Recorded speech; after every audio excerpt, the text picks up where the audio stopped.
Hello, I'm Mick Sheldrick, co-founder and chief policy officer of Global Citizen. Injustices don't just happen by accident. They occur by design, and they're allowed to persist through neglect.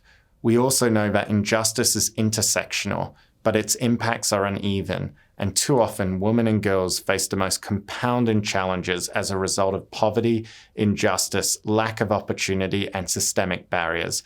This is not an accident of the system we live in. It is a direct result of it. Nelson Mandela said it best: like slavery and apartheid, poverty is not natural. It is man-made, and it can be overcome and eradicated by the actions of human beings. And he said, overcoming poverty is not a gesture of charity. It is an act of justice. But here's the thing. It is also an act of common sense.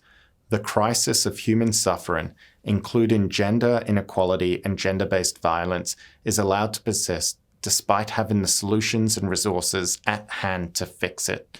The international community could fix inequalities, but it chooses not to. As we've seen in Ukraine with reports of trafficking, as in crises around the world, we see and hear too many reports and incidences of child exploitation and sexual abuse.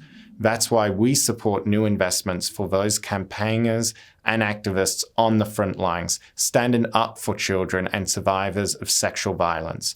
For Global Citizen and for global citizens around the world, this moment of crisis demands new urgency, a renewal of purpose, and the ability to move millions of people to respond with pace, using the tools already in hand, building on goals we already have, but fixing what's broken and adding new ways to achieve them.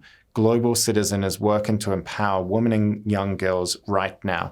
Perhaps the most vulnerable and undervalued global cohort, young women and girls are also the ones with the most potential for transformative change if empowered, because it is girls with proper access to education, nutrition, healthcare, and family planning who will lift up their communities and end the cycle of poverty for all of us.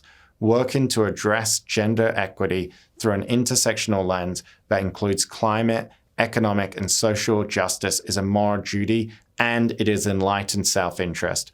Because today, what happens to young women and girls has direct and immediate effects on all of us. From the health of our family to the health of the planet, we have seen time and again that we can only succeed together.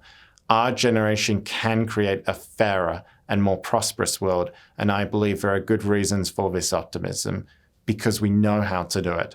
We know what it takes, helping people obtain adequate nutrition, clean water, basic healthcare, education, especially for girls, adequate income, and access to economic opportunities through trade.